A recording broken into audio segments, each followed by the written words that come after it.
Aset Sekuritas Indonesia merupakan salah satu sekuritas yang mempunyai market share paling besar di retail. Jadi tetap kita membutuhkan manpower untuk memberikan edukasi gitu. Nah itu yang kita lakukan. Kita tetap ada personal touch, kita tetap lakukan edukasi secara reguler, dan untuk investor-investor pemula tetap kita ajarin gimana cara berinvestasi, gimana cara memilih portofolio investasi, construction seperti apa. Nah, investor tuh perlu juga cari tahu gitu, cari informasi, belajar ini produk investasi yang cocok buat saya tuh apa sih, dan dengan tujuan lagi-lagi saya mau investasi tujuannya tuh apa sih.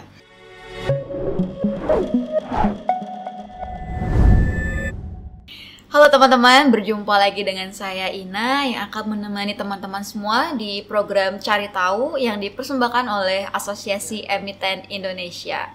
Dan di episode kali ini kita sudah kedatangan tamu nih yang mungkin selalu memberikan inovasi-inovasi terbaru, mungkin khususnya mengenai pertumbuhan pasar modal, yaitu ada Bapak Simon Gunawan selaku Head of Business Innovation dari PT Mirai Aset Sekuritas. Halo Pak Simon, apa kabar? Halo, kabar baik Mbak. Terima kasih banyak Pak, ini sudah mau meluangkan waktunya nih dengan teman-teman AEI, teman-teman Cari Tahu untuk mencari tahu nih sebenarnya bagaimana perkembangan pasar modal dan inovasi apa nih yang diberikan oleh PT Mirai Aset Sekuritas ya Pak ya. Dan mungkin kita membahas dari sisi gimana sih Pak perkembangan pasar modal Indonesia dari beberapa tahun terakhir ini. Oke, terima kasih juga untuk teman-teman Cari Tahu ya. Nah, terima kasih untuk sudah bisa diundang di acara podcast ini. Jadi kalau kita lihat perkembangan pasar modal ya di Indonesia beberapa tahun belakangan itu cukup dinamis ya. Bisa dibilang dari sisi perkembangan IHSG, pertumbuhan IHSG aja sebenarnya cukup volatile, tapi terus mengarah ke yang lebih baik gitu. Kalau kita bisa lihat ketika di beberapa tahun terakhir, terutama ketika COVID kemarin kan sempat tuh turun jauh ke bawah gitu. Tapi dalam waktu singkat, dalam waktu setahun sudah langsung bounce back kembali lagi ke harga ke awal. Dan bahkan sampai sekarang, sampai tahun 2024 ini sudah menembus level tertinggi lagi ya kalau nggak salah. Sudah 7.454 kalau saya nggak salah ya. Gitu. Selain juga pertumbuhan IHSG yang bisa kita lihat perkembangannya juga dari jumlah emiten yang IPO. Kalau kita bisa lihat dalam beberapa tahun terakhir tuh pertumbuhan emiten IPO tuh cukup besar, terutama di tahun 2021-2022 ya kalau nggak salah tuh on average kalau nggak salah sekitar 50 emiten IPO setiap tahun gitu. Dan itu sebenarnya cukup baik gitu ya melihat pasar kita juga yang masih kecil, dengan ada penambahan jumlah emiten bisa membuat marketnya juga semakin menarik gitu. Terus yang selanjutnya yang salah satu juga yang membuat perkembangan kita itu cukup baik itu pertumbuhan retail. Pertumbuhan retail kita tuh cukup signifikan. Data KSEI kalau saya nggak salah, data KSEI itu SID, ini based on SID ya. Investor retail di tahun 2018 itu masih sekitar di bawah 2 juta, sekitar 1,6 juta something lah. Kalau nggak salah data per tahun 2024 ini sudah mencapai sekitar 12 jutaan investor. Jadi growth-nya tuh cukup tinggi gitu. Betul. Nah itu membuat juga pasar modal kita juga semakin menarik. Dan kalau kita lihat dari sisi demografi umur gitu ya, yang justru banyak pemainnya justru di kalangan milenial atau umur produktif kita sebutnya. Milenial, Gen Z, umur produktif. Jadi membuat pasar modalnya juga cukup bergejolak gitu. Bukan bergejolak lebih punya gairah lah. Karena masih orang-orang yang cukup muda, orang-orang yang cukup punya pengalaman, orang yang memang masih suka berinvestasi. Selanjutnya itu juga didukung sama kebijakan-kebijakan yang disupport oleh pemerintah gitu, regulator gitu ya, terutama dalam hal ini. Banyak kebijakan sebenarnya yang dibuat supaya membuat produk investasi juga semakin prudent, dan kayak dulu tuh banyak investasi bodong tuh udah semakin berkurang dengan adanya kita sebut pengetatan, tapi pengetatan kayak yang lebih baik ya, pengetatan regulasi. Tapi di satu sisi juga tetap dikasih stimulus. Jadi beberapa stimulus juga dilakukan dan literasi keuangan juga semakin digencarkan gitu. Nah, itu yang membuat pasar modalnya juga semakin menarik, semakin berkembang. Ditambah satu lagi sebenarnya yang paling utama tuh yang membuat perkembangan pasar modalnya semakin baik adalah tren digitalisasi. Semua sudah berbasis digital, salah satunya ya dengan cara podcast ini juga kan salah satu edukasi literasi keuangan yang dilakukan secara digital gitu ya kan. Ini juga membantu membuat pasar modal kita semakin berkembang, semakin bergairah, dan trennya pun semakin dinamis lah. Bisa ya ada faktor-faktor dari luar yang membuat dia juga menjadi tough, tapi di sisi lain dari faktor internal kita juga membuat pasar modal kita juga lebih menarik gitu. Itu sih kurang lebih gambarannya. Berarti untuk saat ini faktor pendorong dari pertumbuhannya salah satunya tadi bahwa sekarang udah banyak calon-calon emiten mau IPO gitu ya Pak. Betul. Kemudian tadi dari sisi bukan pemain ya Pak, jadi Gen Z dan Gen Milenial sudah mulai bergairah untuk berinvestasi juga untuk meningkatkan lagi, dan juga salah satunya tadi digitalisasi bahwa itu sangat berpengaruh besar terhadap pertumbuhan pasar modal. Nah, kalau misalkan kita tarik dari sisi PT Mirai Aset Sekuritas nih Pak, bagaimana nih Pak perannya dalam mendorong pertumbuhan pasar modal itu sendiri? Jadi kalau kita flashback sedikit ya, Mirai Aset itu kan sudah beberapa kali berganti nama lah ya. Dulu mungkin pertama kali dikenal oleh masyarakat itu adalah e-trading. E-trading itu salah satu perusahaan sekuritas yang salah satu yang menjadi pelopor transaksi online trading. Nah, dari e-trading kita sempat diakuisisi oleh Dewu Sekuritas, dan akhirnya sekarang berubah nama menjadi Mirai. Nah, fokus kita memang salah satunya adalah digitalisasi. Kita yang pertama yang membuat transaksi di pasar modal itu semua secara online. Kita juga kita juga mengembangkan sistem online trading yang berbasis mobile, jadi supaya lebih mudah gitu. Mungkin yang dikenal oleh masyarakat itu HOTS ya. Kalau yang sudah sering menggunakan aplikasi Mirai sudah familiar yang namanya HOTS dan Neo HOTS gitu. Itu aplikasi mobile trading kita. Terus saat ini di 2024 juga kita lagi mengembangkan salah satu aplikasi trading kita nantinya akan menjadi super apps.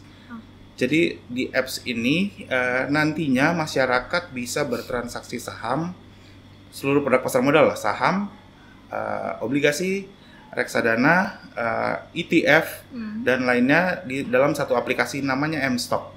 M-Stock ini sudah launch, dan memang ini salah satu semangatnya adalah supaya kita bisa terus catch up sama kondisi pasar modal yang ada, perkembangan segala macam. Dengan adanya aplikasi ini ya, apapun nanti produk yang dikembangkan, baik oleh bursa, baik oleh yang berkembang di seluruh dunia gitu, mungkin kita bisa selama diperbolehkan oleh regulator, nanti kita bisa catch up, kita bisa masukkan ke situ. Jadi akan mempermudah untuk investor mau bertransaksi produk pasar modal apapun nanti yang sudah ada, yang sudah tersedia. Gitu sih. Berarti dari Mirai Aset ini sangat memanfaatkan peran teknologi ya Pak ya? Ya, betul. Apalagi kita melihat dari tadi investornya ini banyaknya Gen Z dan milenial, di mana mereka inginnya mobile dimanapun bisa akses gitu ya Pak. Jadi dipermudahlah lewat sisi dari teknologi itu. Dari situ pasti ada tantangannya dong Pak. Nah ini kita pengen tahu nih Pak, tantangan-tantangan apa nih yang dilalui oleh Mirai Aset Pak? Nah, jadi kalau kita bicara kan tadi sebenarnya dua hal yang menjadi concern atau menjadi fokus dari Mirai sendiri kan, selain tadi kita catch up sama digitalisasi, dan salah satu fokus kita adalah ke retail kan.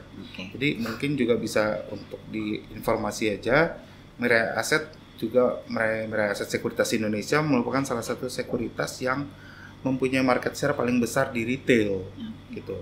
Jadi fokus kita memang ke dua hal itu.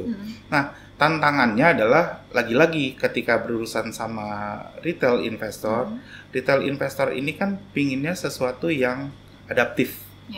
apa lagi happening sekarang, kalau bisa udah ada. Apa yang lagi yang bisa mempermudah dia dalam bertransaksi, kalau bisa udah ada. Harus ter-up to date harus ter-up to date lah. Nah, salah satu yang kita lakukan adalah kita juga coba explore produk-produk atau fitur-fitur yang memang saat ini sangat dibutuhkan dan saat ini secara regulasi diperbolehkan, dan ini memang yang dibutuhkan oleh investor. Karena tantangan kita adalah kita harus bisa juga nih ngelawan, contoh banyak juga sekarang kan platform-platform investasi tapi investasinya bodong gitu. Dan itu semua berbasis digital. Dan itu semua disuguhkan dengan segala macam kemudahan, buka akun gampang, modal yang dibutuhkan kecil. Nah, itu salah satu tantangan. Belum lagi aplikasi-aplikasi teknologi lain yang memang saat ini juga banyak menjadi distraksi gitu untuk kita bisa berkompetisi dan membuat marketnya lebih atraktif gitu. Jadi tantangannya di situ sih. Kita harus bisa ngelawan produk-produk yang di luaran sana mungkin ya secara regulasi belum well regulated, tapi banyak digandrungi sebenarnya sama milenial sini juga. Gitu sih. Berarti ini Mirai Asset ini sudah bisa beradaptasi ya Pak dengan regulasi beradaptasi, ya Pak? Berinovasi harus selalu kita lakukan. Kalau nggak kita akan kalah ya, tertinggal ya Pak. Dan tadi sempat menyentuh tentang bahwa kita harus lebih mengedukasi ya Pak ya. Gimana sih caranya untuk membedakan ada aplikasi investasi bodong atau apapun itu. Nah, kalau dari sisi Mirai Asset sendiri Pak, bagaimana sih Pak cara untuk memberikan literasi nih kepada para calon investor ataupun investor, khususnya mungkin investor muda yang kebanyakan FOMO nih Pak, jadi ikut-ikutan aja deh, ikut investor atau apa gitu. Jadi Mirai Sekuritas sendiri tuh punya beberapa strategi. Nah, kalau misalnya dilihat, Mirai Sekuritas itu merupakan salah satu sekuritas yang walaupun kita cukup catch up dengan teknologi, tapi di satu sisi kita juga salah satu sekuritas yang masih punya banyak tenaga penjual. Nah, fungsi tenaga penjual ini salah satunya adalah memberikan edukasi. Lagi-lagi kita nggak bisa cuman kita tampilkan lewat sosial media, walaupun itu juga tetap kita lakukan ya. Jadi nggak hanya melulu kita hanya publishing lewat sosial media, tapi yang kita lakukan juga ada personal approach juga. Jadi tetap ada event edukasi yang cukup reguler kita lakukan. Kita kalau saat ini mungkin saya kasih sedikit gambaran, Mirai Asset tuh punya sekitar 25 cabang seluruh Indonesia. Punya kurang lebih 4 atau 5 saya lupa. Itu kantor perwakilan yang bekerja sama dengan IDX dan ada 18 galeri investasi yang bekerja sama dengan universitas. Jadi tetap kita membutuhkan manpower untuk memberikan edukasi gitu. Nah, itu yang kita lakukan. Kita tetap ada personal touch, kita tetap lakukan edukasi secara reguler, dan untuk investor-investor pemula tetap kita ajarin gimana cara berinvestasi, gimana cara memilih portofolio investasi, construction seperti apa. Nggak melulu hanya, ini aplikasi ada, silahkan dipakai, kelebihan kekurangan aplikasinya ini. Kita nggak hanya gitu, kita tetap lakukan edukasi yang berkala gitu. Jadi di satu sisi juga berarti Mirai Asset menjalin kolaborasi dan kerjasama ya. Betul. Untuk memberikan literasi yang lebih nih kepada para investor gitu Pak. Bisa dikasih tips and trick nggak nih Pak? Ini gimana sih cara investor itu untuk memilih saham mungkin, atau memilih dia ingin berinvestasi di mana agar tidak tertipu, atau mungkin ya tadi ada investasi bodong kayak gitu-gitu Pak? Yang pasti kan yang pertama kan harus dicari tahu dulu ini perusahaannya perusahaan apa gitu. Itu pertama, perusahaan apa. Yang kedua, dia terdaftar nggak di OJK? Produk investasi setahu saya semua saat terdaftar, ini terdaftar baik perusahaannya baik produknya. Terdaftar nggak di OJK, itu harus perlu dikasih tahu. Yang selanjutnya adalah supaya bisa berinvestasi kan tentunya harus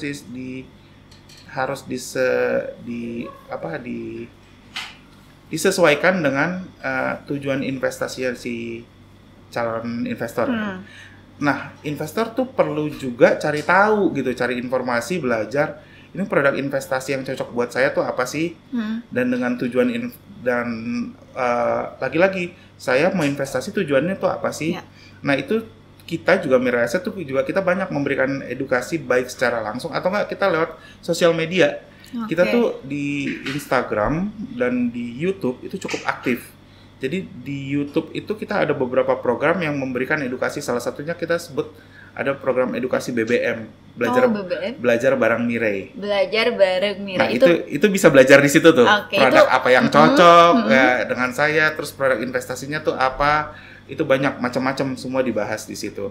Nah, juga dengan postingan-postingan kita yang seperti di Instagram juga kita memberikan edukasi, sedikit-sedikit kita berikan edukasi gitu.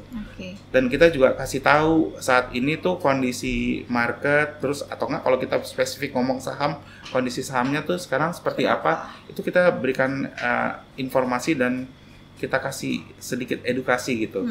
Jadi itu hal-hal yang kita lakukan gitu untuk memberikan edukasi ke nasabah. Jadi nasabahnya juga bisa lebih mengenal dia mau investasi apa, tujuan investasinya apa. Tentunya dia mau investasi di mana gitu. Itu paling gampang sih, karena kalau yang paling gampang adalah investasi bodong itu pasti tidak terdaftar di mana-mana. Yang paling penting adalah kita lihat dulu terdaftar di OJK atau tidak. Gitu, ya. Dan tadi menarik nih Pak, tadi ada BBM, belajar bareng Mirai. Nah itu bisa dilihat atau bisa dipelajari atau diikuti di mana nih Pak? Apakah ada channel YouTube-nya Mirai? Channel YouTube-nya Mirai Asset Sekuritas ada channel YouTube yang official channel YouTube-nya dan di situ ada beberapa programnya macam-macam. Tapi kalau untuk belajar paling pas mungkin di belajar bareng Mirai itu BBM. Kita ada satu program yang memang khusus kita ngebahas, entah kita ngebahas satu produk, entah kita ngebahas cara kerja aplikasinya, atau kita mau ngebahas misalnya mau tahu yang dalam tentang produk terbaru di pasar modal, misalnya ETF atau sekarang lagi rame nih structured warrant, mau belajar structured warrant ada mana di situ ada itu sih. Jadi ini teman-teman cari tahu bagi yang ingin belajar nih, para calon investor yang masih bingung atau ini kalau mau berinvestasi seperti apa, seperti apa, bisa dicek YouTube channelnya di Mirai Asset Sekuritas ya Pak, di programnya BBM Belajar Bareng Mirai Asset. Betul. Oke Pak, kalau untuk nextnya nih Pak, tadi kan ada inovasi-inovasi terbaru, ada M-Stock, kemudian ada HOTS. Nah ini untuk rencana kedepannya ada apa lagi nih Pak? Inovasi apa yang akan diberikan lagi kepada masyarakat? Ya, jadi sebenarnya kalau inovasi kita akan mengikuti perkembangan yang ada saat ini. Seperti misalnya kalau kita lihat beberapa waktu belakangan ini dari IDX atau bursa itu juga lagi mereview kebijakan untuk memberikan produk-produk baru yang supaya bisa menambah pilihan produk investasi nasabah, dan kita juga akan follow sama itu. Jadi ketika ada produk baru yang akan dikembangkan, harapannya kita bisa juga ikut menjadi yang pertama bisa mengembangkan produk itu yang pertama. Yang kedua tentunya tadi semangatnya M-Stock tadi sebenarnya kan untuk bisa catch up terhadap perkembangan. Misalnya ke depan lagi ada mau ada yang atau enggak yang lagi happening tuh apa sih yang produk investasi yang bisa menjadi pilihan nasabah gitu. Contoh kayak ETF gitu. Mungkin nanti kita akan masukkan ETF di produk itu. Jadi nasabah yang mau transaksi ETF bisa langsung lewat situ. Atau mungkin nanti akan ada produk baru yang lain mungkin nanti kita bisa masukkan di situ. Terus fitur, misalnya fitur apa sih sekarang fitur yang lagi happening gitu yang bisa membantu nasabah bertransaksi, misalnya automatic trading kah atau apakah, itu mungkin nanti kita bisa implementasikan di situ juga gitu. Jadi inovasi yang kita lakukan adalah kita sebenarnya catch up terhadap perkembangan zaman, apalagi terutama untuk industri pasar modalnya itu sendiri. Kalau selama itu sudah diregulasi dan selama itu sudah bisa dilakukan atau diimplementasikan di Indonesia, kita berusaha menjadi yang pertama yang bisa menyediakan itu, gitu sih. Oke, berarti dari dengan inovasi-inovasi yang luar biasa itu ya Pak, mengikuti perkembangan zaman dan kebutuhan juga dari setiap investor seperti apa, lalu diimplementasikanlah oleh Mirai Asset ya Pak. Betul. Nah, jika nih semua inovasi-inovasi dari Mirai Asset sudah terlaksana, Bapak melihat perkembangan pasar modal 5 tahun ke depan akan seperti apa? Sebenarnya kalau kita ngelihat pasar modal untuk 5 tahun ke depan itu masih sangat menarik ya. Kita ngelihat Indonesia tuh masih pasar dalam tanda kutip yang seksi. Oke. Masih pasar yang seksi karena dari jumlah investor pun masih sangat besar peluangnya untuk terbuka gitu. Contoh tadi investor secara SID itu masih 12 juta based on data KSEI. Sekarang kalau kita lihat jumlah populasi orang Indonesia berapa, ratusan juta gitu. Kita ambil umur produktifnya berapa, let's say lah mungkin sekitar 100 jutaan, kita ambil setengah yang produktif, itu sebenarnya kan masih terbuka besar sekali peluang untuk bisa mengembangkan pasar modal kita. Itu dari sisi demografi. Dari sisi produk yang bisa dikembangkan juga, Indonesia tuh masih sangat sedikit sebenarnya produk yang dibandingkan di luar yang sudah ada di Indonesia itu sangat sedikit. Jadi dari sisi produk juga masih banyak yang bisa dikembangkan gitu. Dan once produknya berkembang, mungkin di negara-negara lain udah jenuh, di Indonesia masih dalam tanda kutip tadi masih seksi, bisa menarik daya tarik, bisa menarik investor asing juga untuk bisa berinvestasi di Indonesia. Jadi kalau saya melihat pribadi, dalam 5 tahun ke depan tuh potensi kita untuk berkembang tuh masih sangat besar, baik dalam sisi jumlah orang yang berinvestasi dan produk yang bisa dikembangkan. Ini bisa meningkatkan potensi perkembangan pasar modal di Indonesia tuh bisa lebih tinggi lagi dari sekarang gitu. Berarti harapan kita memang semakin berkembang ya pasar modal, dan juga semakin melek juga nih para investor untuk mengenai edukasi dan literasi, dan juga produk-produk itu ya Pak, inovasi-inovasi kedepannya yang mendukung lebih berkembang lagi dari pasar modal ini. Ditambah mungkin ya satu hal lagi mungkin ya. Sebenarnya kan kalau tadi kita lihat data juga emiten juga udah lumayan banyak ya yang listing. Harapannya semakin banyak emiten yang listing kan juga semakin banyak juga pilihan kalau mau bertransaksi saham atau obligasi gitu ya, yang bisa ada di pasar modal. Itu juga saya lihat ke depan harusnya perkembangannya masih baik ya. Dan kalau kita lihat juga beberapa perusahaan juga masih terus menggalakkan untuk perusahaan-perusahaan untuk bisa listed di bursa ya kan gitu. Itu bisa menambah market cap kita juga. Itu biasanya kalau calon-calon perusahaan untuk IPO suka dapat info nggak sih, sebenarnya ketakutan mereka untuk IPO itu seperti apa gitu? Atau sekarang nih kok lebih banyak ya yang mau IPO, apa sih faktornya gitu? Sebenarnya kan kalau dia ketakutan sih sebenarnya mungkin ada beberapa faktor. Mungkin dia takut ketika nanti sudah IPO tapi barangnya nggak kejual, itu bisa jadi ketakutan. Makanya sebenarnya kan banyak strategi yang bisa dilakukan. Yang kedua, kalau pertanyaannya apa sih yang bisa menarik? Sebenarnya dengan dia IPO kan sebenarnya bisa menaikkan daya jual perusahaannya juga, bisa menambah kapitalisasinya dia juga. Kalau kita lihatlah contoh, bahkan kayak perusahaan-perusahaan besar bisa semakin besar ketika di IPO. Contoh paling gampang kemarin brand. Ketika dia masuk MSCI, dia malah jadi semakin besar secara size gitu. Itu kan sebenarnya menarik gitu untuk emiten bisa mendapat kapitalisasi yang baru untuk mengembangkan bisnisnya. Itu sih Mbak.